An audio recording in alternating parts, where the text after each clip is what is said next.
अंग्रेज़ी सीखना अब हुआ बहुत ही आसान। तो आए सीखें मिस अनीला से एक नए एतमाद और नए जज्बे के साथ।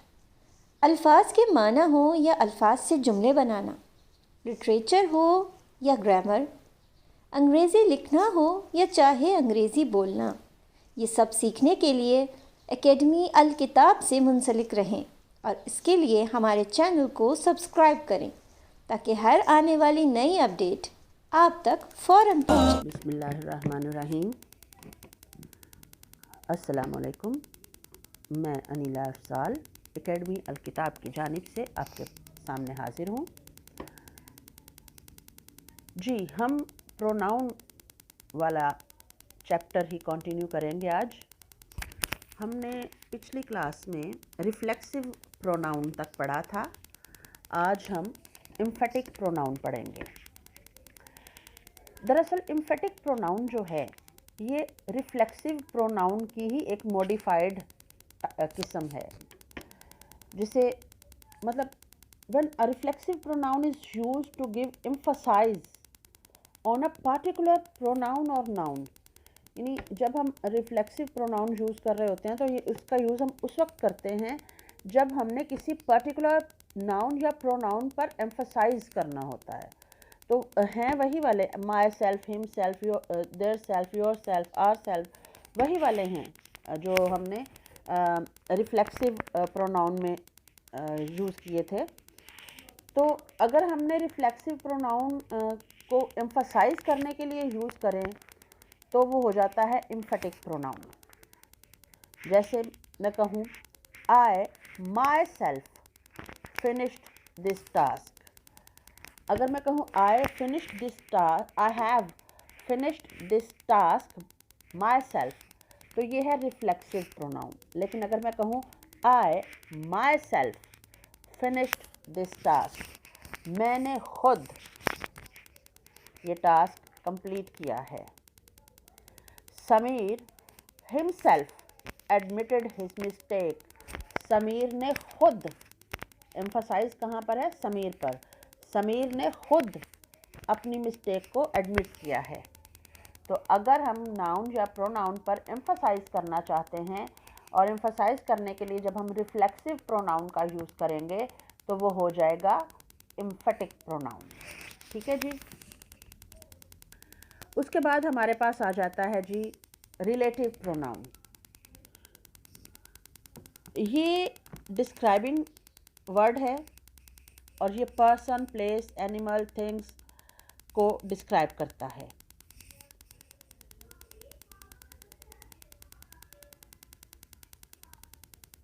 ये जिन पर्सन, प्लेसेस और थिंग्स को डिस्क्राइब कर रहा होता है उनको हम एंटीसीडेंट्स कहते हैं। एंटीसीडेंट क्या होता है? ऐसा लफ्ज़ जिसके बारे में हमें नाउन या प्रोनाउन के ज़रिए पता चलता है। जैसे हु, हुम, पर्सन्स के बारे में हमने बात करनी हो तो हम हु और हुम का यूज़ करते हैं। जैसे I know the girl who one the award. अब यहाँ पे जो हु है ना, ये है रिलेटिव प्रोनाउन। अब किसके बारे में बात करें? हु कौन है? हु वो गर्ल है जिसने अवार्ड को जीता है। आई नो द गर्ल, मैं उस लड़की को जानता हूँ। किस लड़की को जानते हो भाई तुम? हु वन द अवार्ड, जिसने अवार्ड जीता। ऐसे तो लड़कियाँ बहुत सारी होंगी ना, लेकिन किसी पर्टिकुलर लड़की के बारे में बात हो रही है तो मैं उस लड़की को जानता हूँ। किस लड़की को? हु वन द अवार्ड, जिसने अवार्ड जीता है। ठीक है जी। रिलेटिव प्रोनाउन क्लियर हुआ? इतना भी आसान नहीं है रिलेटिव प्रोनाउन। अभी जैसे हमने कहा ना, ये पर्सन, प्लेस, थिंग्स, एनिमल्स को जाहिर करता है, उनके लिए, उनको डिस्क्राइब करने के लिए यूज़ होता है। तो जो हुज़ है ना, ये हम लिविंग थिंग्स के लिए यूज़ करते हैं। अगर हमने पोजेसिव केस में, यानी पोजेशन दिखाना हो लिविंग थिंग्स का, तो हम हुज़ यूज़ करते हैं।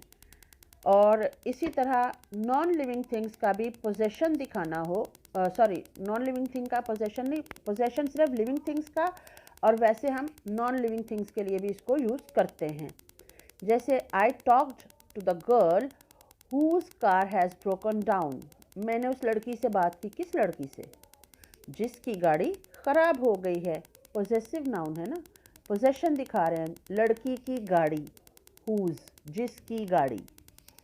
The car whose driver is a young man is from America. गाड़ी जिसका ड्राइवर, गाड़ी का ड्राइवर एक यंग मैन है, वो अमेरिका से है, यानी कार रैली है, कार रेस का हो रही है, और उसमें जो वो कार जिसका ड्राइवर एक यंग मैन है, वो अमेरिका को रिप्रेजेंट कर रही है। विच का यूज़ हम एनिमल्स और नॉन लिविंग थिंग्स के लिए करते हैं, विच का यूज़ हम लिविंग थिंग्स के लिए नहीं करते।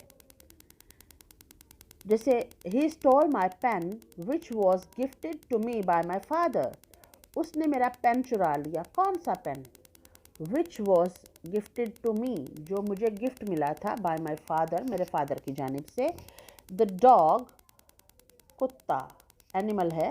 विच, द डॉग, कुत्ता, कौन सा कुत्ता? विच बार्क्स एवरी नाइट, जो हर रात भौंकता है।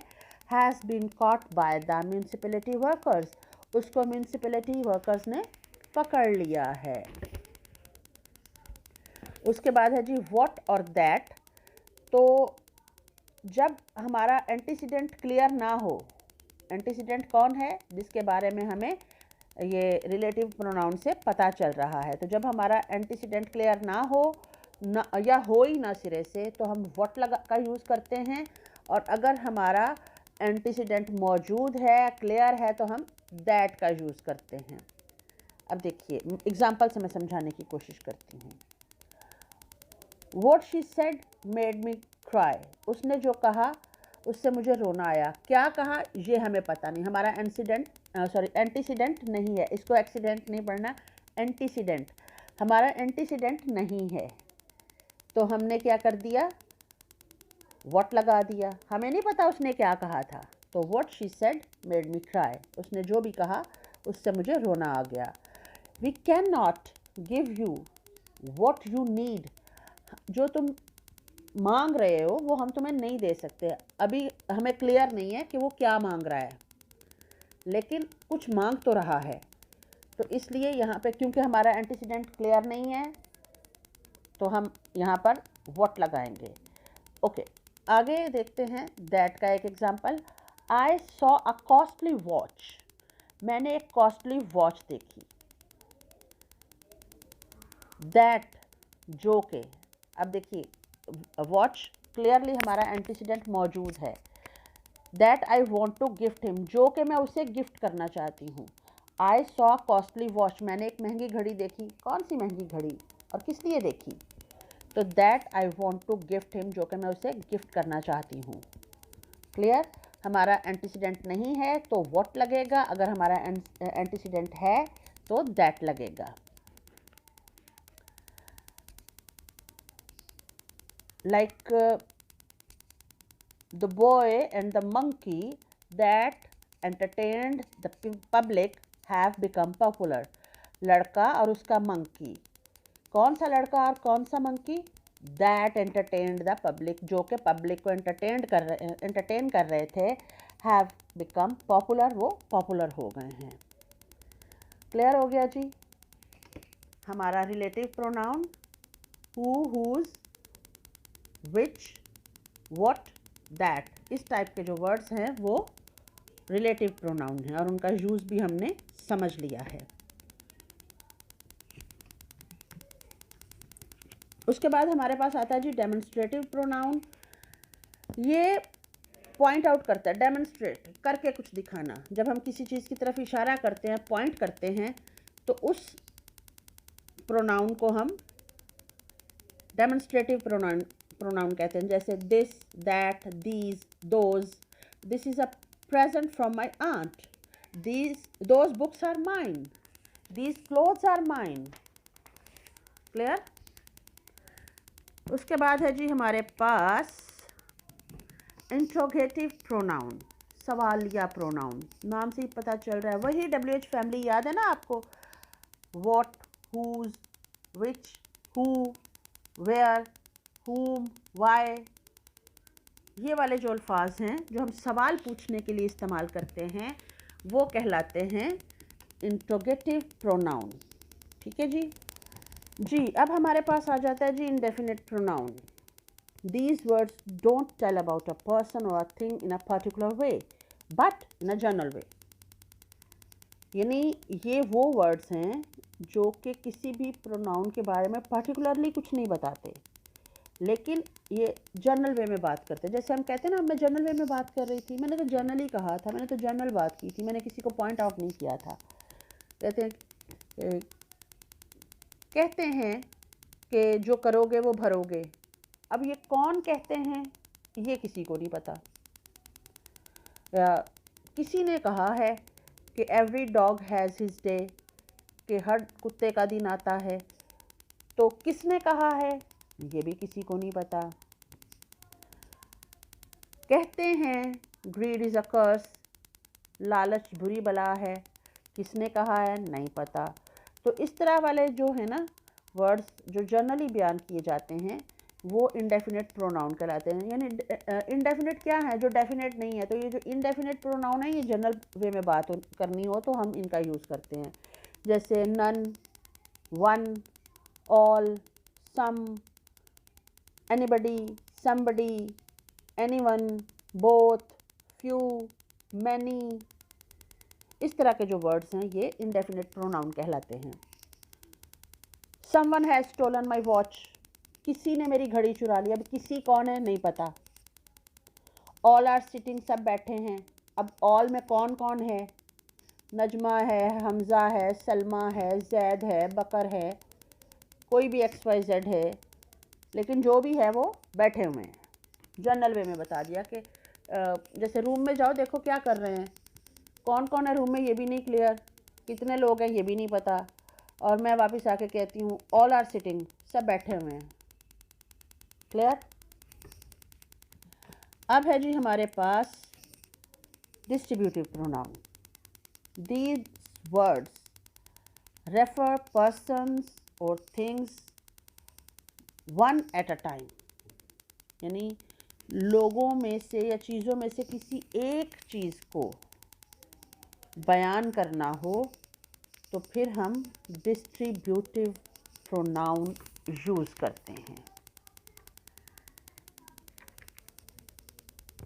जैसे ईच, ईदर, नीदर, इस तरह के जो वर्ड्स हैं ये डिस्ट्रीब्यूटिव प्रोनाउंस कहलाते हैं। डिस्ट्रीब्यूटिव यानी अलग कर देना, तकसीम कर देना।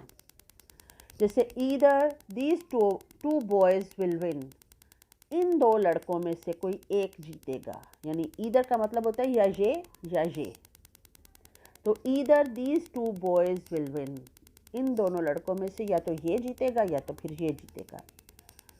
Neither of his sons is a thief, उसके बेटों में से कोई भी थीफ नहीं है, ना तो ये थीफ है ना ही वो थीफ है।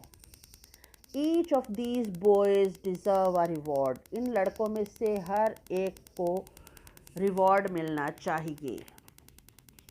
यानी जितने भी लड़के हैं उनमें से हर एक को अलग अलग रिवॉर्ड मिलना चाहिए। क्लियर जी। तो इसके साथ ही that's all with pronouns. Hope आपको समझ में आ गया होगा। अब मिलते हैं इंशाल्लाह अगले लेक्चर में। तब तक अपना बहुत ख्याल रखिएगा। अल्लाह हाफिज़।